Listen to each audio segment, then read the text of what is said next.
Good morning students. நம்ம இன்னைக்கு என்ன பார்க்க போகிறோம் அப்படின்னு பார்த்தீங்கன்னா, பள்ளி நிர்வாகம் மற்றும் மேலாண்மை அப்படிங்கிற சப்ஜெக்டில் செகண்ட் யூனிட்ல இருக்கக்கூடிய மனித ஆற்றல் அணுகுமுறை அப்படிங்கிறத பற்றி பார்க்க போகிறோம். சரிங்களா?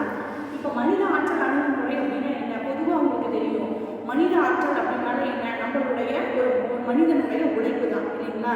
இப்போ இந்த நவீன யுகத்தில் எத்தனையோ டெக்னாலஜி வந்துருக்கு, உங்களுக்கே தெரியும். அதனாலேயே நிறைய பேர்த்துக்கு வேலை இல்லாமல் காரணமாக ஏற்படுது, வேலை குறைபாடலாம். ஏன்னா மிஷினே எல்லாமே செஞ்சு முடிச்சிருது அப்படிங்கிறது.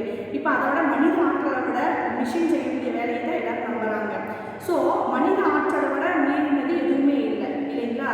ஸோ அந்த மனித ஆற்றல் அணுகுமுறை எதுக்கு பயன்படுது, அதில் என்னென்ன மாற்றங்கள் ஏற்படுது அப்படிங்கிறத பற்றி தான் நம்ம இதில் பார்க்க போகிறோம். சரிங்களா? இப்போ ஃபஸ்ட்டு மனித ஆற்றல் அணுகுமுறை அப்படிங்கிறது பார்த்தீங்கன்னா எல்லா இடத்துலையுமே மனித ஆற்றல் அணுகுமுறைங்கிறது தேவைப்படுது. ஃபார் எக்ஸாம்பிளுக்கு குடும்பத்தை எடுத்துக்கோங்க. குடும்பமாக இருந்தாலும் குடும்பத்திலேயே எடுத்துட்டோம்னா நம்ம அப்பா அம்மா ரெண்டு பேர்த்தோட உழைப்பு தான் அவங்க குழந்தைகள்லேருந்து அவங்களுடைய பெற்றோர்கள் எல்லாத்தையுமே அவங்க பேணி பாதுகாத்துட்டு இருக்காங்க. ஸோ அவங்களோட உழைப்பு, அவங்களுடைய ஆற்றல் அப்படிங்கிறது தேவை. ஸோ அதே மாதிரி தான் நம்மளுடைய பொருளாதார ரீதியாக நம்ம முன்னேற்றம் அடைகிறதுக்கும் சரி, எல்லாத்துக்குமே அந்த மனித ஆற்றல் அணுகுமுறைங்கிறது ஒரு முக்கிய காரணமாக இருக்குது. சரிங்களா?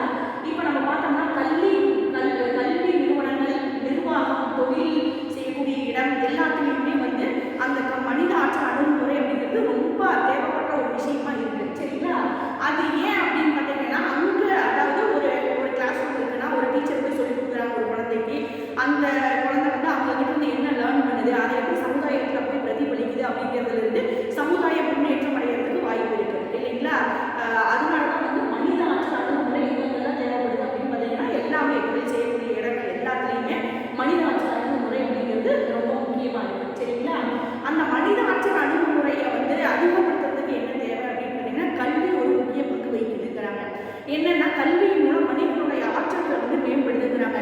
அவங்களுடைய அறிவு, அவங்களுடைய திறன், அப்புறம் அவங்க வேலை செய்யக்கூடிய நுட்பங்கள், இது எல்லாமே மேம்படுத்துகிறாங்க. ஸோ கல்வியின் மூலம் மனித ஆற்றல் விரிவடையுது அப்படிங்கிறாங்க. சரிங்களா? இப்போ இந்த மனித ஆற்றல் அணுகுமுறையினுடைய முக்கிய நோக்கங்கள் அப்படின்னு பார்த்தோம்னா என்ன சொல்லலாம் அப்படின்னு பார்த்தீங்கன்னா, கல்வி தான் முதல் மூலாதாரமாக என்ன சொல்கிறாங்க அப்படின்னா கல்வி தான். கல்வி ஒரு மனிதனுக்கு மூலதனமாக நம்ம கொடுத்துட்டோம்னா அவன் எல்லாத்துலேயுமே அவன் வேலை செய்யக்கூடிய இடத்துலேருந்து, குடும்பத்திலேருந்து, சமூகத்தில் எல்லாத்துலேயுமே அவன் ஒரு சிறந்த மனிதனாக விளங்குறதுக்கு நல்ல வாய்ப்பு அமையும் அப்படின்னு சொல்கிறாங்க. அடுத்தது இந்த கல்வி மூலிமா என்ன ஆகுது அப்படின்னு பார்த்தீங்கன்னா, வேலை வாய்ப்பு அதிகரிக்க வாய்ப்பு இருக்குது அப்படிங்கிறாங்க. ஸோ ஒன்றும் இல்லை, ஒரு படிக்காதவன் இருக்கான், படிக்காதவன் அவன் என்ன வேலை தெரியுதோ அதுதான் செய்வான்.